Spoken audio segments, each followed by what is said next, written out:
Scene: prison cell, May 9, 2004. May 9, 2004.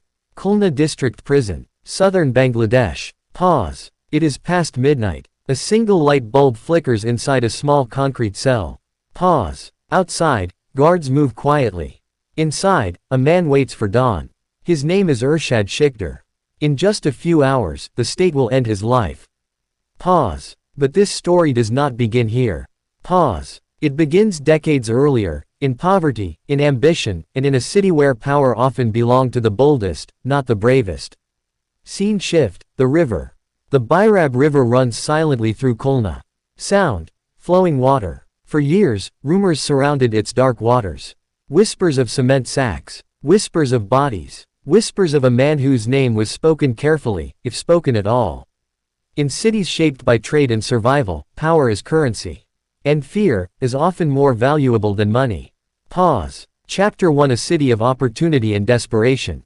Khulna in the 1980s was growing. Ships docked daily. Cargo moved constantly. Laborers fought for daily wages. Among them was a young man with little education and limited options.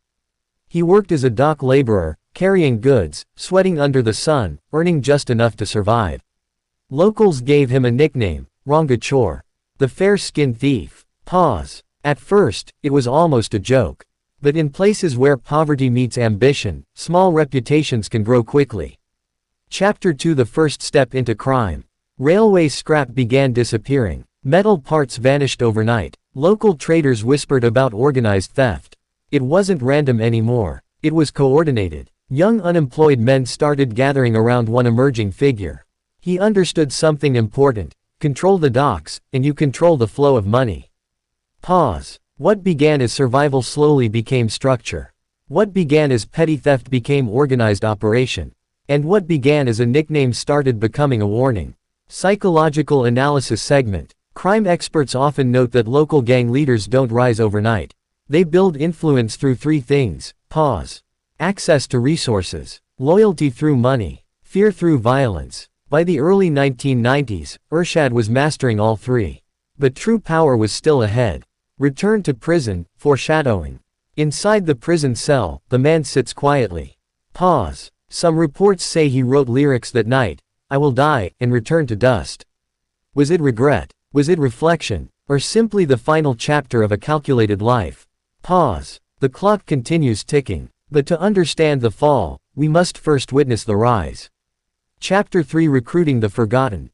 Unemployment was high. Young men wandered the streets searching for purpose. Irshad offered them three things: cash, protection, belonging. It started informally, a few loyal followers. Then more. Soon, he had a structured group. He began dividing territory, assigning roles, establishing collection systems. Extortion became routine. Dock workers paid fees for safety. Business owners paid to avoid trouble. And trouble was never far away. Chapter 4: Fear as Strategy. Violence, when used strategically, sends a message. Witnesses later described how public beatings were not random acts of rage, they were calculated demonstrations. The goal wasn't chaos. The goal was dominance. By the mid-1990s, his name no longer sounded like a joke. It carried weight. People lowered their voices when speaking it. The mansion, Swarnakamal. In the middle of this growing influence, something unexpected appeared. A mansion. Large. Ornate. Almost theatrical. He named it Swarnakamal, the Golden Lotus.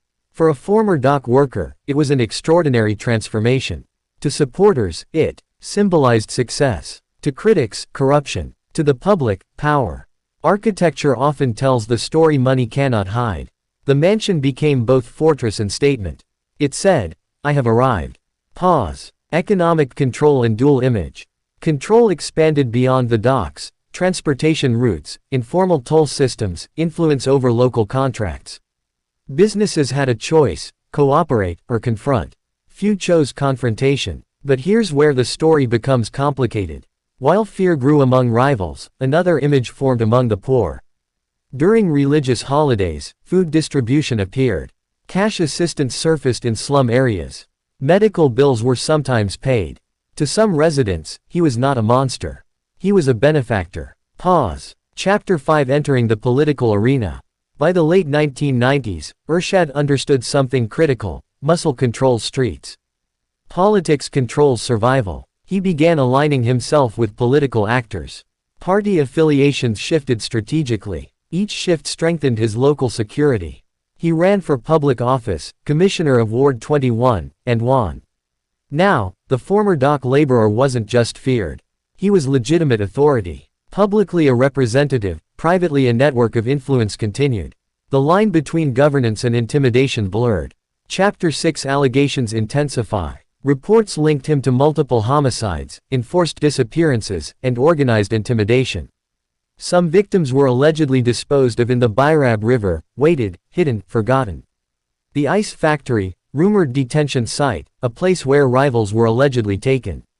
While documentation remains debated, reputation alone amplified fear. Chapter 7 Cracks in loyalty. Inside his circle, tension was rising. Money disputes, internal rivalries, growing police attention.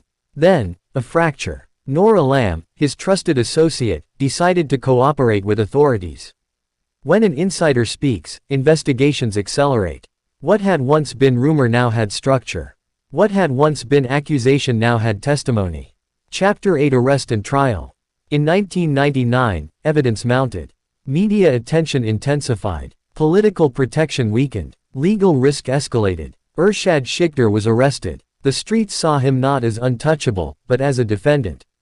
The courtroom became a stage for two narratives: prosecution versus defense.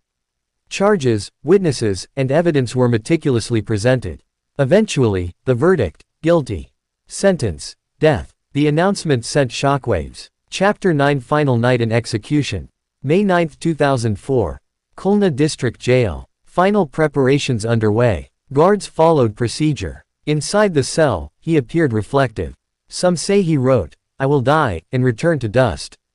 May 10, 2004. Execution carried out. Swift. City continued unaware. Public reaction: relief, shock, divided opinion. Some remembered generosity, others remembered terror. Chapter 10 Legacy. Criminologists reflect. Ershad Shikhar's life demonstrates the intersection of crime, politics, and social influence. The Bairab River continues flowing through Khulna. Its waters, once rumored to carry secrets and bodies, now carry history. Empires built on fear may fall, but the stories they leave behind continue to teach us. The river remembers. Closing narration. Ershad Shikhar's life spanned poverty, power, terror, and finally, judgment. He was feared. He was followed. He was loathed. And yet, he was human. History records both his deeds and his downfall, leaving us to ask: how does a society balance survival, ambition, and justice? Music. Slow reflective strings. Fade out.